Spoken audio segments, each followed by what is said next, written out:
Hey everybody, welcome to the TFL Classics podcast where we're talking about various types of eggs today. Runny. Oh gosh, no, poached. Tommy. They don't want to hear about our eggs. I do have to talk about something I learned though. Yeah? I just went to a restaurant and I got a poached egg.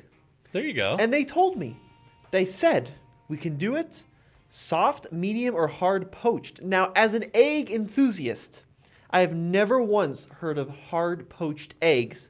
So I ordered it and sure enough, they brought out a hard poached egg. Yeah. Not very runny. That is right up your alley, Brendan. You know where I heard that first actually was Jerry Seinfeld in Comedians in Cars and Coffee. I think he likes his medium poached. Medium poached. Yeah, which means they got a little bit of runniness and a little bit of solid, which Now- just grosses me out. The kind of diners I'm going to, I'm like, can I have a poached egg? And they're like, yep, you can have your egg. I'm like, I don't get a choice. And they're like, kid, this is a 60s style diner. Yeah. You can Who do you think we are? scrape the grease off the floor with a fork. You get it one way. But I love my little 60s diner. Jerry is clearly going to some bougie restaurants here. Medium poached eggs. Well, he can afford some nice breakfasts, that's he can. for sure. He's got quite the car collection. He does, yeah, Got from what I've heard. Quite the Porsche collection. But what are we really talking about today, Brendan? So today we are talking about first cars. If you're a young, inspiring to be enthusiast of vehicles, and you're out there hunting, searching for your first ever car, what's the car that we would recommend you go for? Or if you are an older enthusiast of vehicles, but maybe you have found yourself with some spare change under $10,000, maybe you want your first classic vehicle, and these are 10 great options that allow some fun to drive, reliable, fairly safe features with the manual too. Well, and the thing that I was thinking about too, so if you're a kid out there car hunting, there's a chance that your parents may have to approve of whatever vehicle you buy. So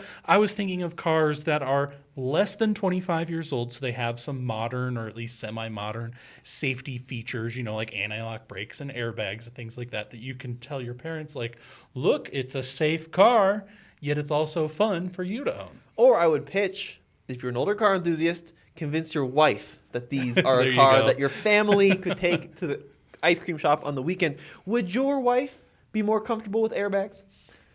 I think so. Yeah. Yeah. Okay. Yeah. I don't know. We've never had an airbag discussion. You've never had that discussion? No, we've never had the airbag discussion. I guess we need to sit down and finally have our airbag discussion. She is very keen on the brand that's stapled to the front of the car. Although I finally convinced her to go away from that. We just bought her a Ford.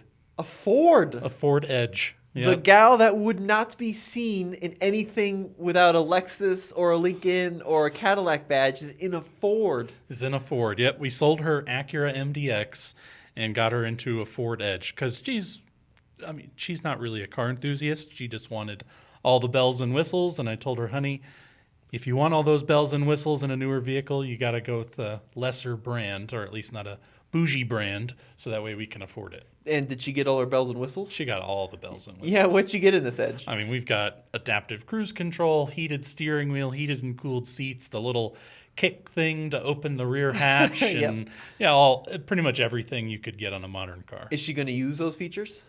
Probably some of them. Maybe not all of them. Right. All right, well, let's go into the list. So, first, 10K or less, 25 years or less, manual transmission, fun to drive, fairly reliable, fairly safe. We've got the Toyota Celica GTS. Yeah, these are really cool cars, and I'm talking about the last gen because, again, we're talking about something that's going to be fairly reliable and fairly safe and have a lot of modern features. They made these from 2000 to 2005, which was the last generation of the Celica, and it had 2 front airbags. 2. Yeah. That's pretty good. This is powered by the 2ZZ GE inline 4, producing 180 horsepower, but the base model only had 140. Yeah, so the 2ZZ is infamous. This is a Toyota motor that Toyota fans should know about if you don't already, because you know what other car this was in? What other car? The Lotus Elise. Wow, really? Yes, that is the motor that they used in the Lotus Elise, a really cool enthusiast vehicle, and you can get it in a front-wheel drive Toyota. Now, this featured variable valve timing and lift control with intelligence. That's what the I stands for. Yeah, exactly. Not just standard VVTL. VVTL with intelligence. Yep, The best kind of valve lifting, in my opinion. Well, and mated to that, if you got the GTS version, which has that cool motor, is a 6-speed manual. So that is the only transmission option that was available for the GTS. But the GT only had a 5-speed manual or, a 4-speed auto. I always thought these were pretty cool looking cars. Me too. They're kind of pointy. They got a little bit of the Fast and Furious vibe going on, right? But it's a handsome design. It is. And they're super, super reliable as well. And they're pretty small. They're pretty lightweight. Front wheel drive, right, is not necessarily the performance choice that I would probably lead with, Sure. but that's okay. Well, and again, I was trying to focus more towards if this is your first vehicle, right? Your first vehicle. I don't want to necessarily recommend a rear-wheel drive-based vehicle, especially because it's probably going to be your only car. And if you live anywhere where the roads get a little crummy during some times of the year, you're going to want something that's a little simpler to drive. Like if you lose traction in a front-wheel drive car, you're just going forward. If you lose traction in a rear-wheel drive car, it's a little less predictable. Easier to handle. Exactly. For the novice driver. Yes. Now, there were several TRD performance upgrades, such as lowering springs, dampers, anti-sway bars, air filters, and exhaust short lift kits, and the body kit. Are you ready for the body kit? Yes, and this is my favorite part. I love that body kit. Those of you watching on YouTube, oh my God. Look at that thing. It's wild, isn't it?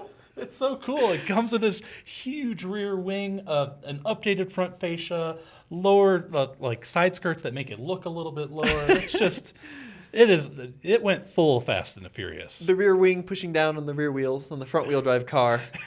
An icon of the early 2000s tuning community right there. But you're a 16-year-old driving this thing to high school. You're going to look so cool rolling down the road in that thing. It's got nostrils, so TRD one. Look at that. Yeah, What's going on there? What the heck is happening to that hood? Yeah, I don't know about that. That's different for sure. But. It has plain wings on the hood of the car. That is something else.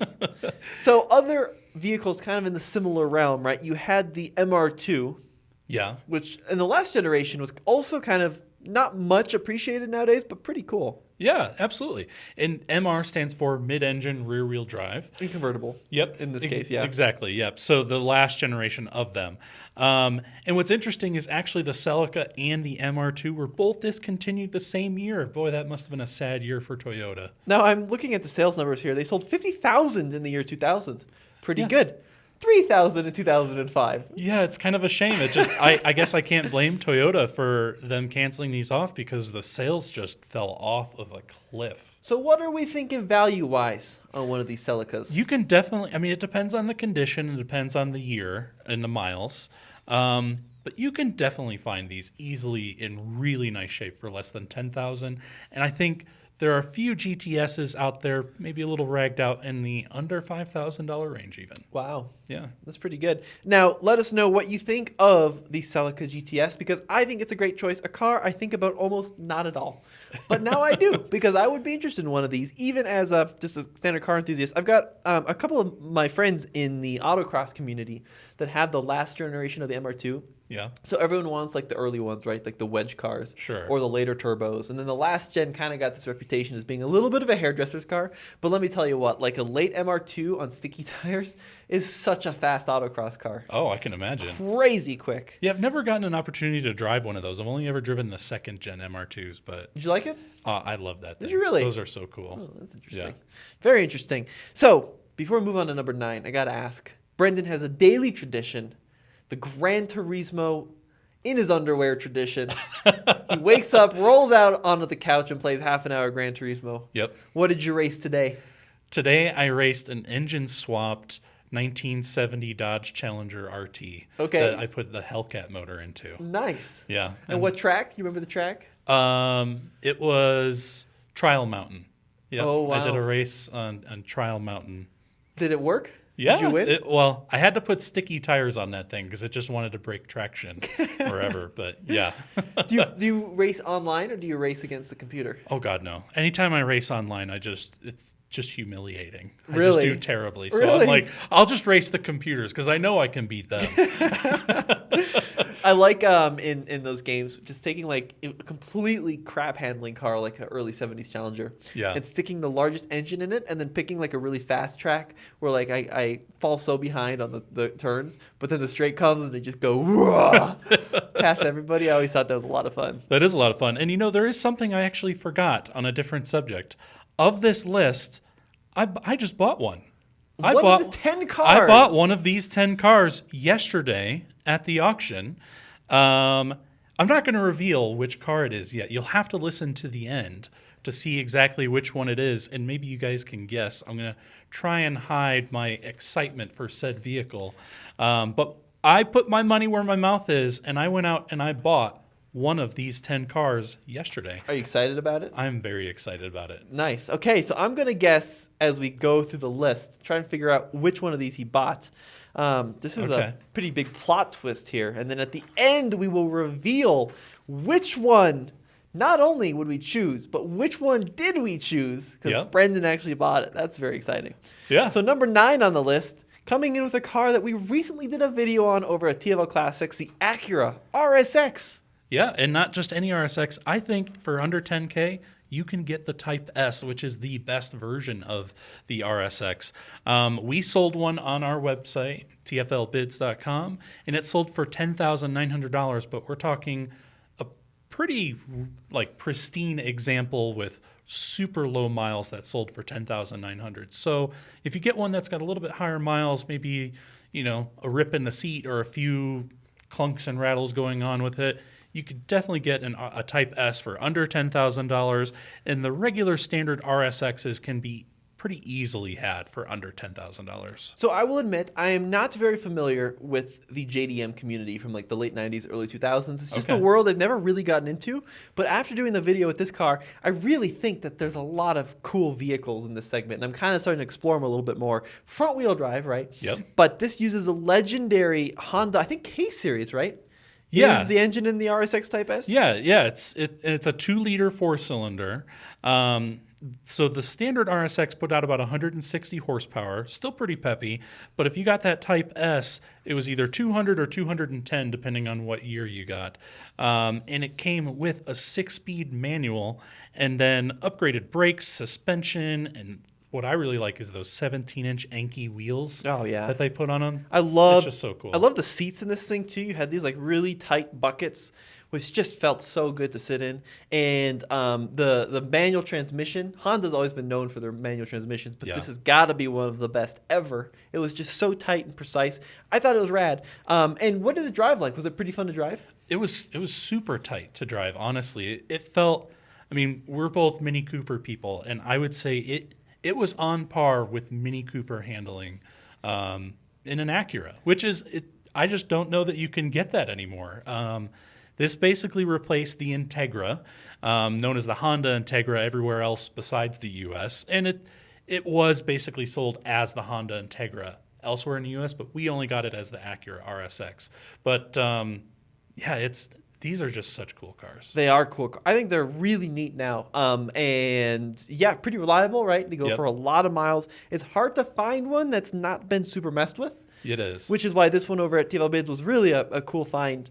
But yeah, if you can find one fairly low miles with a low owner car, definitely worth buying. Now, speaking of TFL Bids, if you're interested in selling your car, TFLbids.com is the quickest way to do so via an auction site, because Alex and your very own Brendan are going through each and every submission personally and working with you to make sure that we can get the most for your car, which is pretty cool. Yeah, absolutely. So every email that gets sent to us and every submission or every car that gets submitted, I personally look at, as well as Alex, and we'll help get your car sold faster than any other automotive auction site. I know some of the others, it could be several weeks to several months before your vehicle even gets listed, but not with us. Yeah, Brendan's been turning around in some cases as little as like a couple of days, even down to 24 hours. So if you want to get your car posted quickly, check out TFLbids.com, and we'll, of course, promote it on all of the usual YouTube channel sites. Yeah. Which is pretty cool. All right, moving on to the next car on the list. This is an interesting one, Brendan. The Pontiac Vibe GT. Yep. So I can't express to you how little I know about the Pontiac Vibe GT. So the Pontiac Vibe is an interesting vehicle.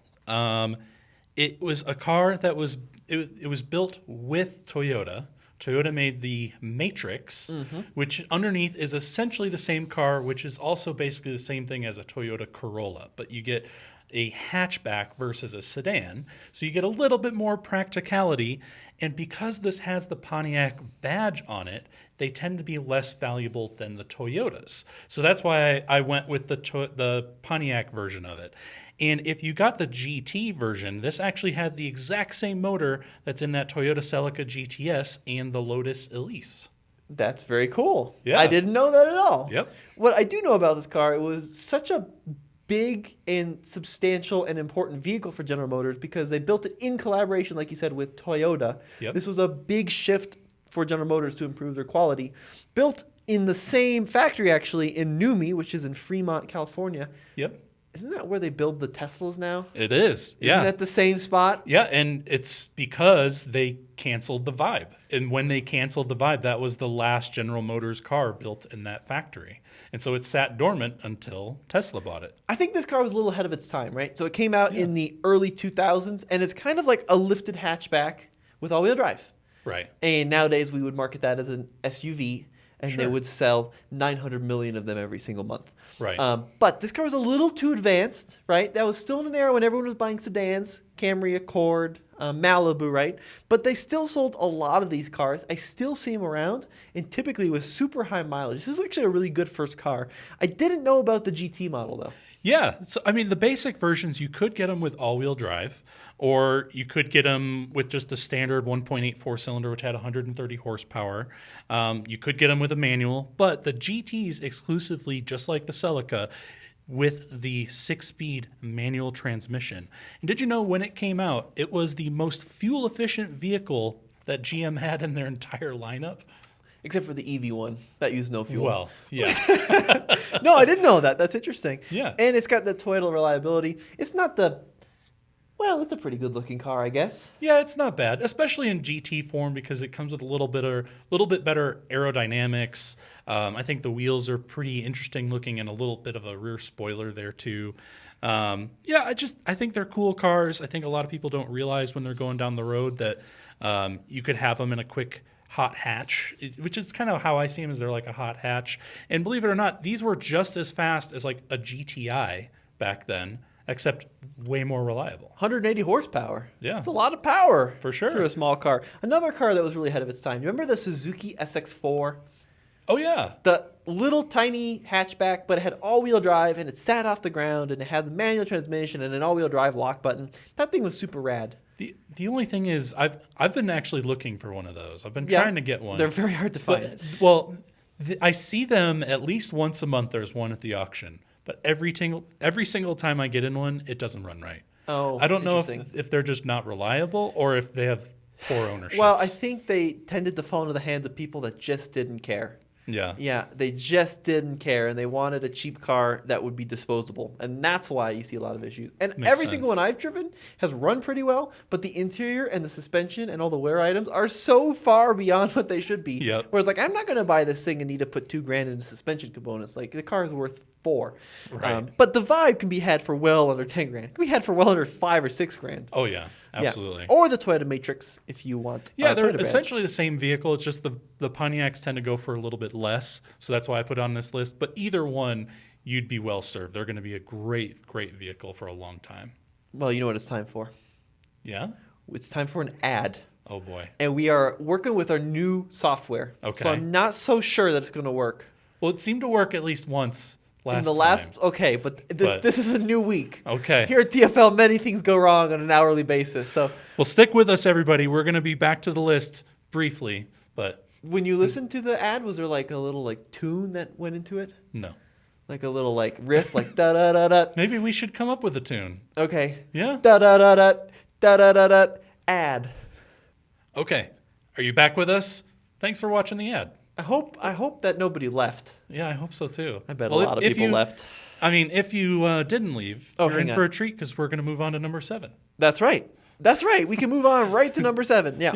Yeah. Number 7 on the list is a Nissan. The only Nissan on our list, if I'm Yeah. right. Well, I tried to mix it up a little bit. I didn't want to fill it with a bunch of Toyotas.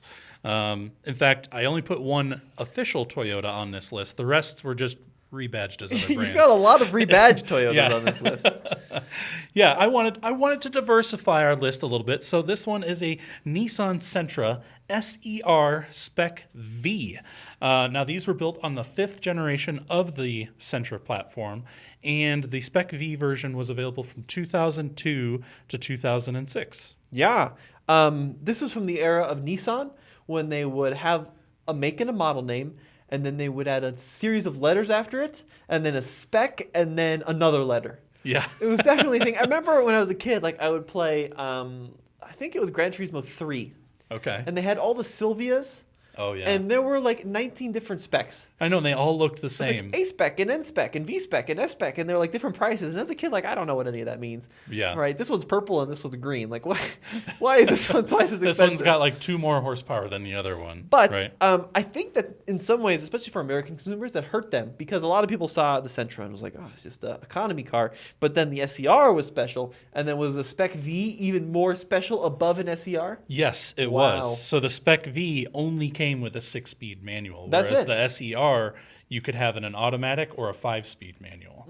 So this one with that additional gear helped it launch a little bit better and move a little bit faster down the road. I actually think that these cars are pretty darn handsome. There it is. Look at that. Bright yellow in this case.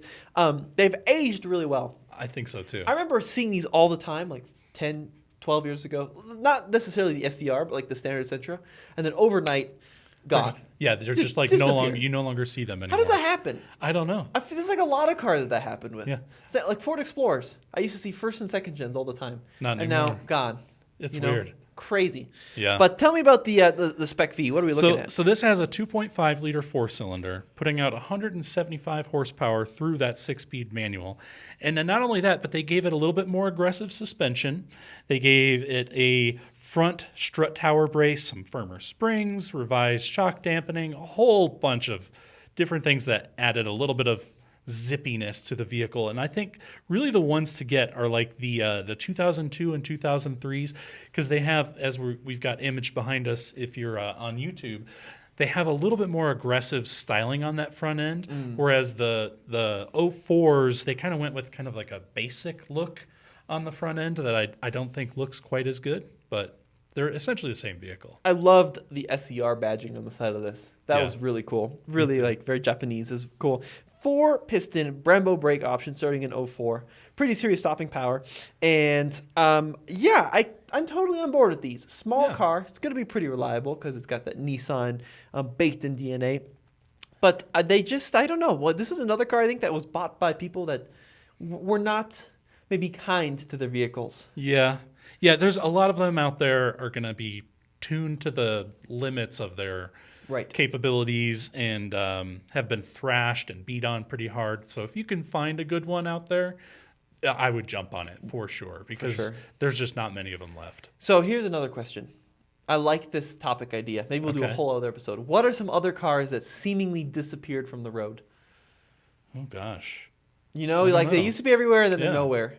I feel like I used to see a fair number of Jeep Patriots, and I haven't seen a Jeep Patriot in a little while. Really? Getting a little nervous, and they're not that old. Like they discontinued them just a few years ago. I feel like I've seen some Patriots What lately. about neons? When's the last time Oh, you yeah, saw a you Dodge never neon? I actually saw one this morning. Did But you? It was rough. It was really rough. The first gen neons, though, I don't see those anymore at all. At all. Period. Or the SRT models? Yeah. Yeah. Yeah, it's very hard. Very hard. Or Dodge Calibers. Calibers. Never That's a good see one. those anymore. Never seen a Caliber. Or even a PT Cruiser. Yeah? Man, all of the cars we've listed so far have been Chrysler Dodge products. Gee, I wonder why, Tommy. I'm not saying that Dodge Chrysler had a reliability issue in the early 2000s, but you can read between the lines. But all of like those, there's like a whole line of Fords that I forgot existed. Yeah. You know what I saw the other day? A Ford 500. Really? Do you remember the Ford 500? Wasn't that they took the Taurus name and then just turned it into the 500 briefly. And then didn't they go Yes. back to Taurus? But it was a different car than the Taurus. Was it? Okay. It was a different car, yeah. And then there was the tall one. Oh yeah, wasn't that the Ford Freestyle? The Freestyle. Yeah, where That's it was right. like a hatchy SUV Wasn't there like type weird thing. I thought there was like a lifted Taurus too. Maybe. All I know is those Ford Freestyles, that Ford 500 and Mercury Montego, I think was the same vehicle. If you got the all-wheel drive version, they had a CVT, a very early CVT. Okay. So I would not walk away from those. I would run. You would away run from those. Yes. Did you ever see them at the auction? Yes, and they're all like terrible cars that don't sell. They don't even the dealers don't want these cars. They sit at the auction for months before anybody actually is like, all right, fine, I guess I'll buy it. $1,000. Yeah. Wow, interesting. Yeah.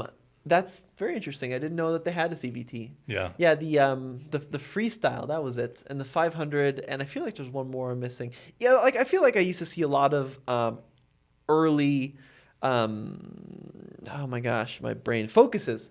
Oh yeah. But I don't see those. We're going to talk about it later on the list, but I don't Yeah. see those Focuses very often anymore. Yeah, although I will say I think that generation Focus that you're talking about, like the early 2000s, is better than the ones that came afterwards. Yes. Yeah. Well, yeah, that power shift transmission Yeah. really turned out to be a disaster.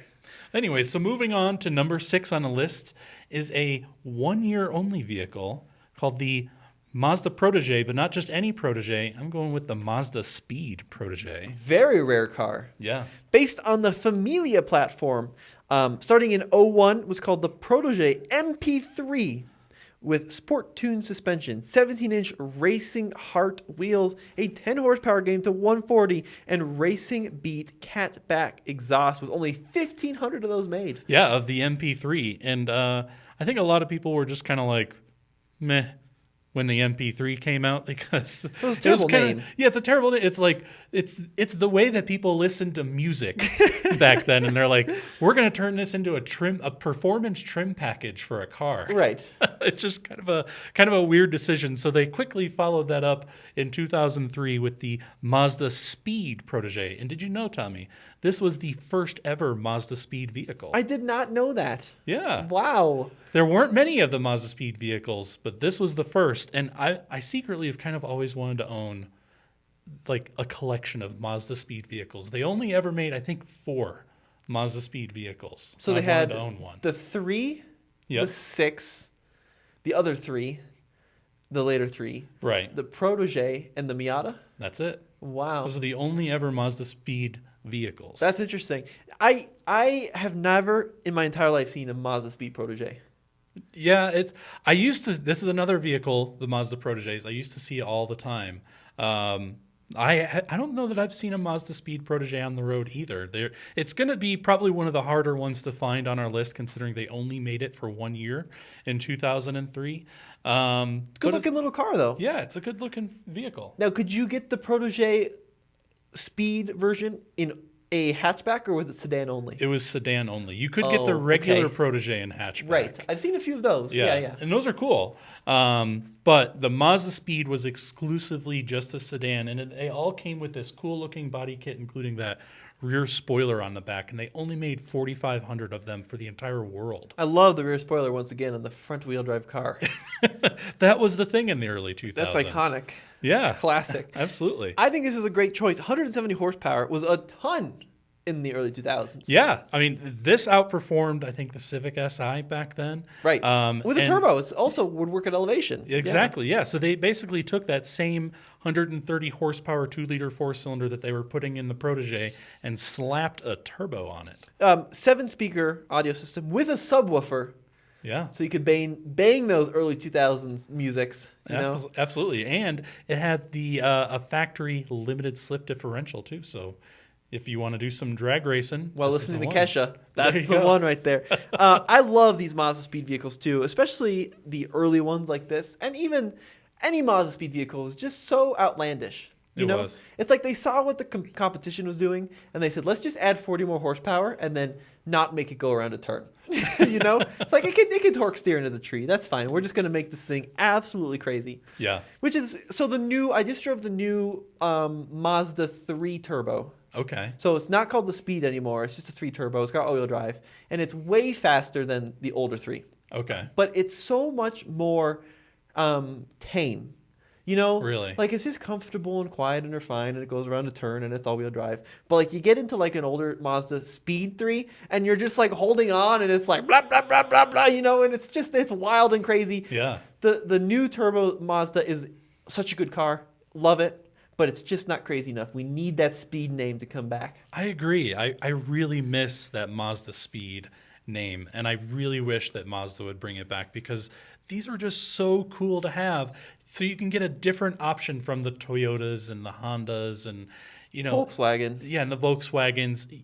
A lot of people out there love Mazdas because they really are a company that was built or primarily by enthusiasts, right? You know, was another car I really loved. We may have talked about it in a previous podcast, but I'm going to bring it up again.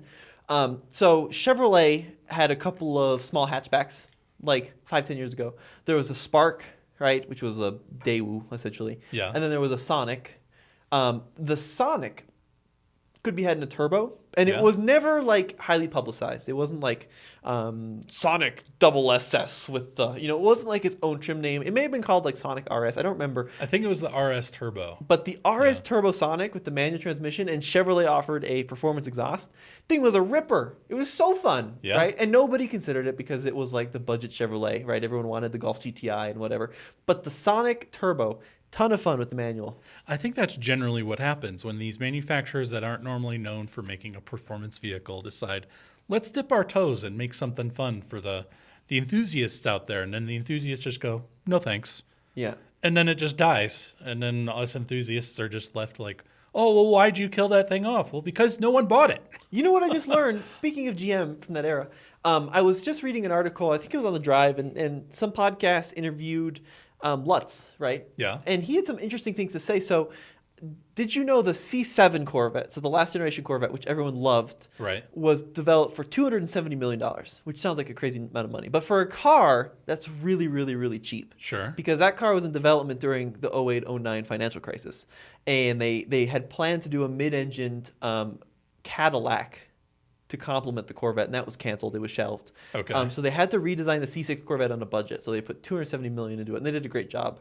Meanwhile, the Chevy Cruze also came out that same time, $900 million Holy cow. to develop the Chevy Cruze. And those things are, I've seen some problems with those. Have you? Have you Yeah. driven? This was a really cool car that absolutely no one bought, but they did a Cruze diesel. I haven't driven one of those. Those I have are wanted really to. good. They're Did they really offer good. that with a manual? I think a they diesel did. and a I manual? want to say they did. That's Don't quote me pretty on that. interesting. But I remember nobody bought it. Chevrolet did this weird thing where they offered all these cars in a diesel like 5 years ago.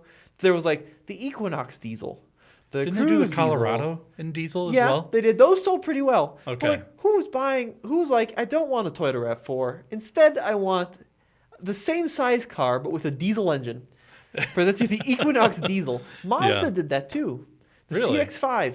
Your wife's very own CX-5 you could get with a diesel engine. Interesting. Sky Active D. No one bought it. Nice. So number 5 on the list. This is a car. I've never liked these, but I will let you speak to it. Okay. Unless you've just bought this car, in which case I do like these a lot. But I've never really understood these, although the late ones do look pretty cool. We're talking about the Hyundai Tiburon. Yeah. And so, again, on this list, I am focusing more towards like special vehicles. If you're a young enthusiast, you should get something that's truly unique that not everybody has. So, of the Hyundai Tiburons, the one to get is the SE. So, the SE was kind of made on the later versions of them, and it only came, again, with a 6-speed manual transmission. And it had a V6, a 2.7-liter V6, pumping out 172 horsepower to the front wheels. These were pretty quick machines. They did 0 to 60 in about 7 seconds. And did you know, I owned one of these. I did not know it was that quick. Yeah. Yeah, that's pretty impressive. I knew a lot about the Genesis Coupe because that was a big deal, right? Rear-wheel drive Right. manual transmission. And then, of course, now all the new N models like the Elantra N and the Veloster N and the Kona N. But the Tiburon didn't get a lot of love from the motoring press because it was kind of a rebadged, restyled economy car, Yeah, right? that's true. But 200 and something horsepower, or 172, is pretty good. Yeah, not too bad. And I mean, again, going to the front wheels, so it's a fairly easy car to handle if you're a novice driver. Looks good. Yeah, and these competed at the time with like the Mitsubishi Eclipse, but I think these looked way better than those like early 2000s Eclipses. Do you know what Tiburon means? Isn't it like a shark? Very good. Yeah? Yes. In Spanish, it means shark. Yeah. Oh, interesting. Great name. Now, you did write down a little bit of maintenance trivia, which you need to know on these cars. Yeah, so these are interference engines, which means that these have a timing belt. So now when you're looking at these cars, some of them have timing belts, some of them have timing chains. So if you're, buying your first car, it's important to know when the timing belt was last done if it is an interference engine, because if your timing belt goes and you haven't replaced it and it goes while you're driving, your engine is pretty much done. Bang, clatter, clatter. Yeah. Yeah. So it's not good. So it's very important to keep up on the maintenance with those interference engines, and that's just something to ask when you're going out there and buying these cars. So the Tiburon Yes. was replaced by the Genesis Coupe. Sure. And the Genesis Coupe was phased out, right? And now there's a whole line of high-performance Hyundais, which are really good. Yeah. But part of the reason they're so good is because Hyundai hired a guy named Albert Biermann to develop the performance cars. And Albert was the head of the M division at BMW. So they went right to the top of BMW. They poached this guy and said, "You're going to build our performance cars." But this was after they built the Tiburon or the Genesis Coupe. Right. And apparently Albert Biermann hates the Genesis Coupe. Really? He hates the way it handles. He hates the way it performs. So he went in and killed that. I can get behind those ends. They are really They're cool. good. But keep in mind, we're talking about they're kind of going after what the Germans have done. So they're because Albert's at the head of it now. And the Germans did a really good job of it, right? But back when they had the Tiburon and the Genesis Coupe, this is Koreans doing a Korean-style sporty car. Yeah. And that's why I think it's kind of cool. It is cool. It goes to their heritage. This is what a Korean would want in a sports car. And I just think that that's more interesting, in my personal opinion. Do you remember when Hyundai was on this trend in the early 2000s of just doing derivatives of what other people were doing? Do you remember they had that luxury car that looked exactly like an E-Class? Oh, wasn't that the Kia Amante? That's right. It was a Kia. Yes, that's right. And it looked exactly like an E-Class. Yeah, they'd been trying to move up market for a while. And that was one of the early attempts that wasn't great. And then eventually they finally got their own brand and their own style, right? Yeah. But then when they come out with their performance division, they hire the BMW M guy. And what do they call their brand? N. Why? Is it one better? It's one better than M. I guess. N. M was taken. M was taken, so they went with N. All right. Next up on the list, going to a Ford, we got the Focus SVT. Yeah, so this is back in 2000 to 2007. So we're talking about the first generation of the Focus. Now, a lot of people know about the ST and the RS, and those are great, but this can be had for a lot less money and is still a really fun car to have. Yeah, so came out for the 2002 model year. SVT stands for Special Vehicle Team. The same folks that brought you the first generation Raptor, the Cobra Mustangs from the early 2000s. Really cool stuff. And the exterior was revised. It had new front inner bumpers, side skirt, fog lamps, a rear diffuser, a hatch lip spoiler, and these fantastic 17-inch wheels. Yeah, and these had a 2-liter Z-Tech motor, which was developed in collaboration with Cosworth. Wow. That helped them make this, and they bumped the power from 130 to 170 without any sort of forced induction. Yeah, I mean, we're talking aluminum cylinder heads with enlarged intake ports, high compression pistons, forged connecting rods. You had different oil squirters, very cool stuff, a dual stage intake manifold, old school tuning stuff to get that power. But that's a big jump, 130 to 170, without using any forced induction. Yeah, I think it's pretty impressive what they did back then. And this predates the ST, even for Europe. So they sold these in both the US and Europe. And the ST is what replaced this vehicle in Europe. But I think the SVT just kind of soldiered on here. And believe it or not, this SVT version was faster than the first generation Ford Focus ST. Is that true? Yeah. Wow, I didn't know that. It was faster. It wasn't as fast as the RS. Which we didn't get in the States. Which we never got. So in this generation, in Europe, they had the RS, right? Yes. And then eventually we got the RS in another generation, Right. the next gen.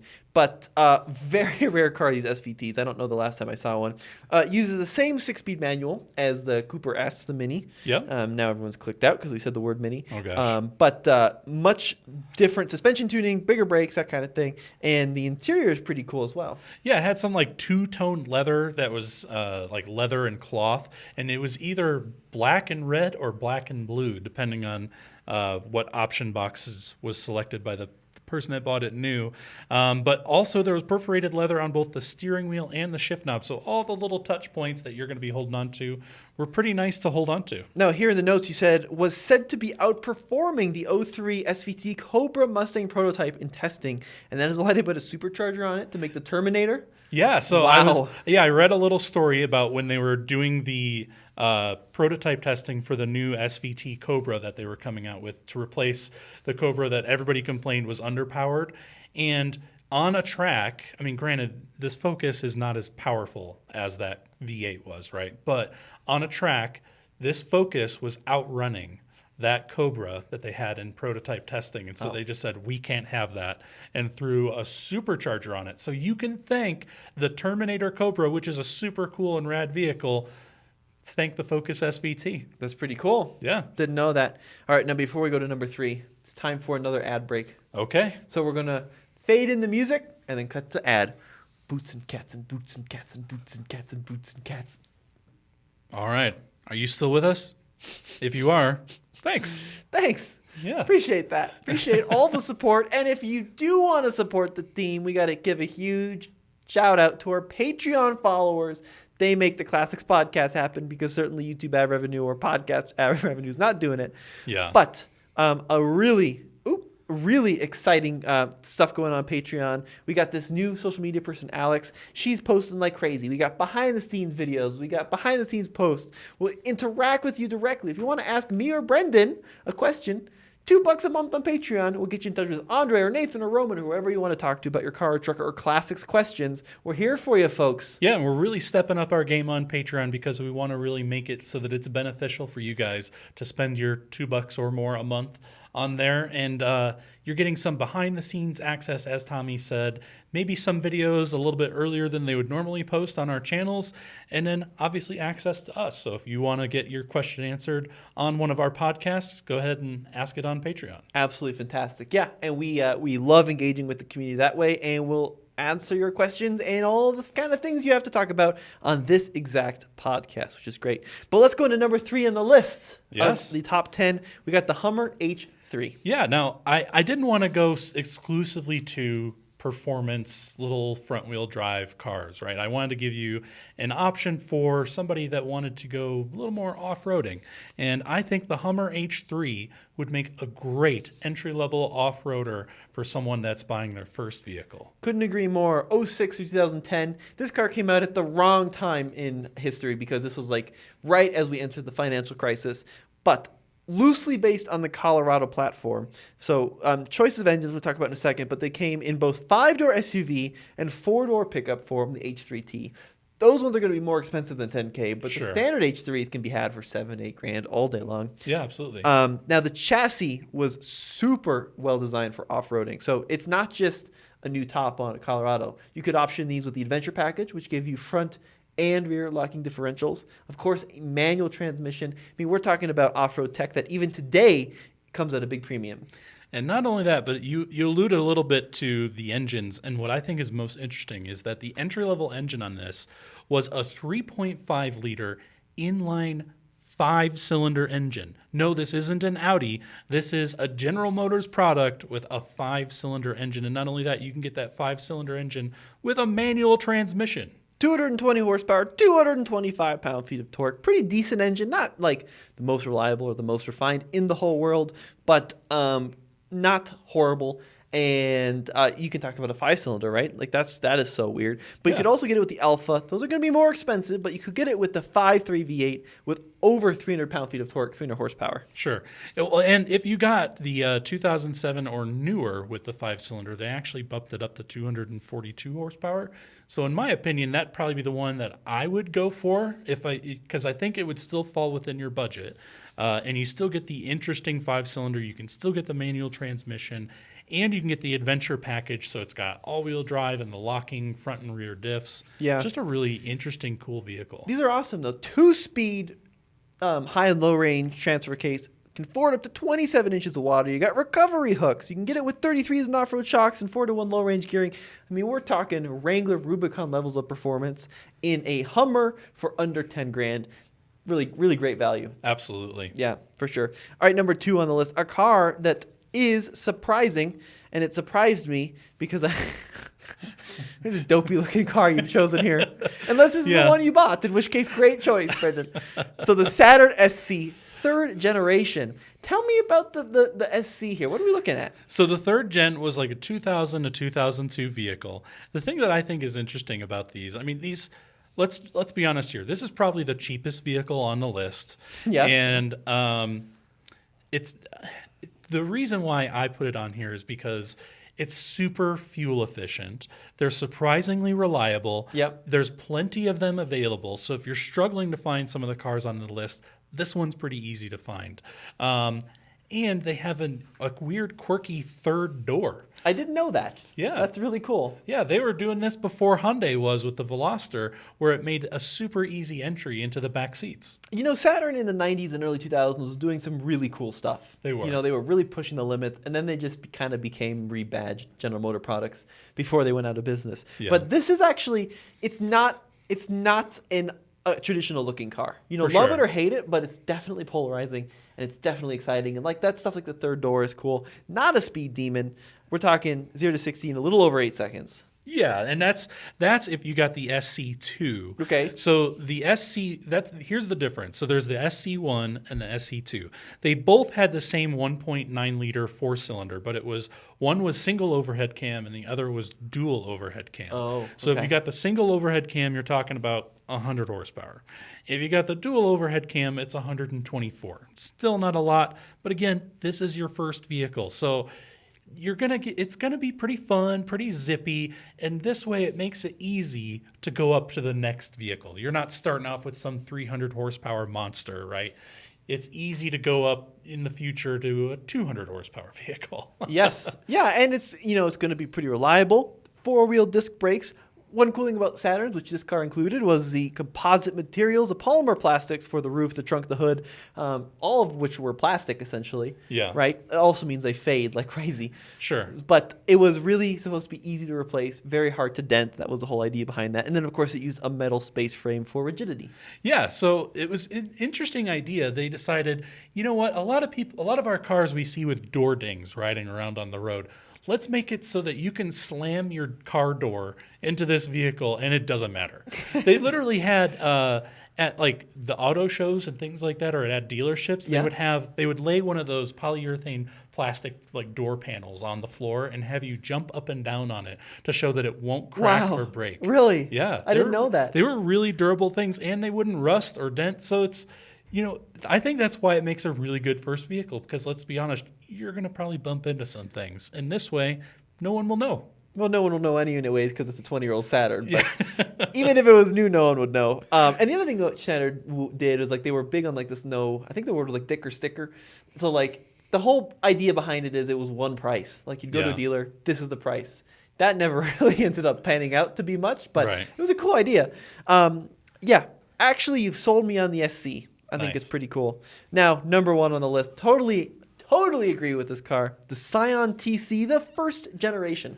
Yeah, and I went with the 1st gen because that's really the ones that are pretty affordable. The 1st and the 2nd gen are both great.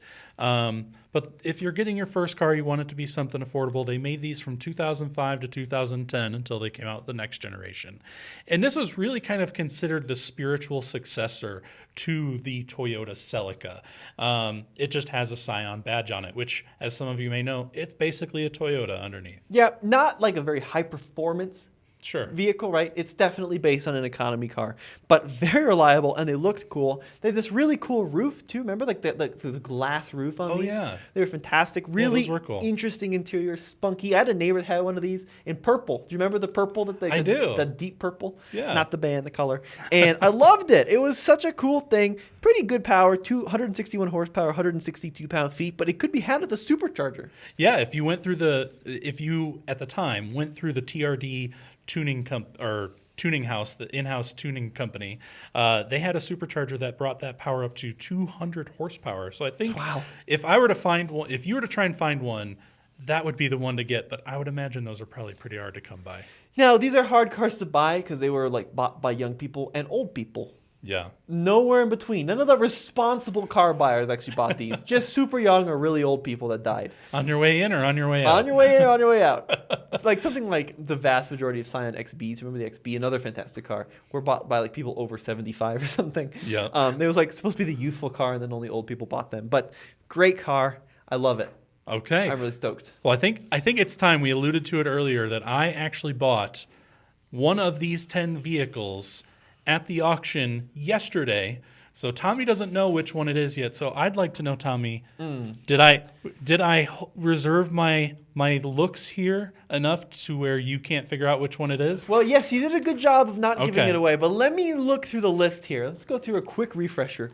I don't think it was a Focus SVT because those cars are super rare, and I just don't see one showing up at the auction. Okay. I don't think it's a Tiburon because I happen to know you've owned the Tiburon, like you I talked have. about, and I don't think Yep. you'd buy it again. I know you've been looking at Proteges, but I would be shocked if you found a Mazdaspeed Protege. Celica, great car. I They are think great. they're too expensive though for your budget. Same thing Okay. with the Type S. I know you're into vibes, Okay. but I don't think you're that into vibes. Saturn SC could be a wild card, but I think you wanted a manual, and I don't think you can find one of those. Oh, you can get the SCs in the manual. I know, but realistically, I'll be surprised. Okay. I don't think it's an H3. I'm just not feeling the H3 vibe with you right now. You're not All wearing right. your two chains. Okay, I've got a prediction. Okay, what's your I prediction? think it's a Sentra SER. Nope. I was wrong. You were wrong. All right, we'll Good do guess a- though. we'll I do wouldn't mind buying a Sentra SER. We'll do a drum roll already. I'm going to minimize it. We're going to pull open the picture. You did. You got a vibe. I bought a Pontiac Vibe GT. Wow. Yeah, not just any Vibe. I got the GT with the Lotus Elise engine and a 6-speed manual. Unreal. Yeah. Wow, that was a big surprise. Yeah, and it's a higher mileage one. It's 264,000 miles. This is higher mileage, yeah. Yeah, but I'm pretty excited about it. Have you driven it? I have, yeah. Well, around the lot, so How I does it haven't drive? picked it up. It's still at the auction, but it's good. It needs a battery, it needs some tires, and a few other odds and ends. But it's otherwise pretty decent vehicle. Nice, and it's a GT. I mean, you got the original wheels on there too. Yep. Maybe a little paint fading there on the hood, or is that just Little dirt? bit. But Yeah, it looks I don't know. good.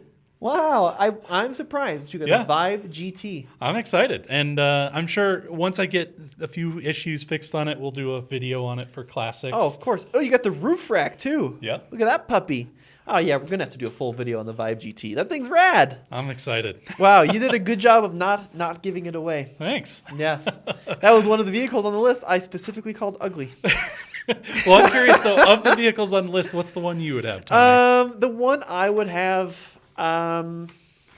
it's got. I know it'd be hard to find, but probably the Protege, the Mazdaspeed Protege. Yeah, I those are love really the cool. turbocharging. I love the manual and the LSD, but you're never gonna find one.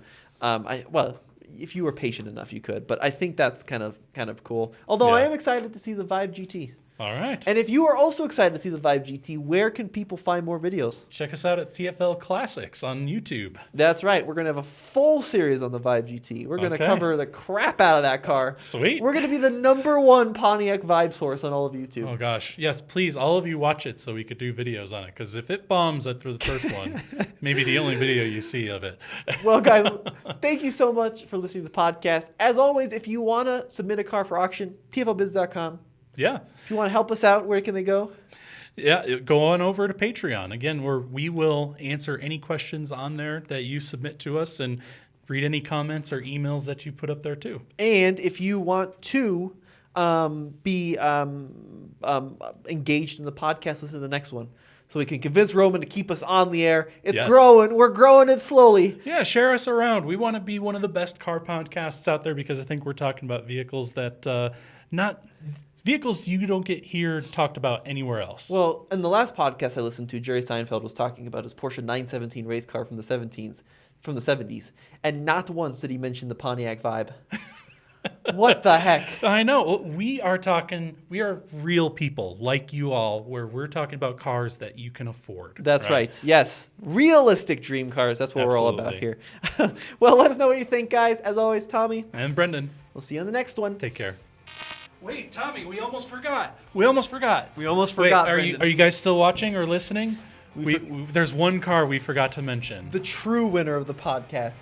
The Nissan Hardbody. That's right. As always, I'm glad we came back for this because the world needs to know the number one best affordable, fun to drive car.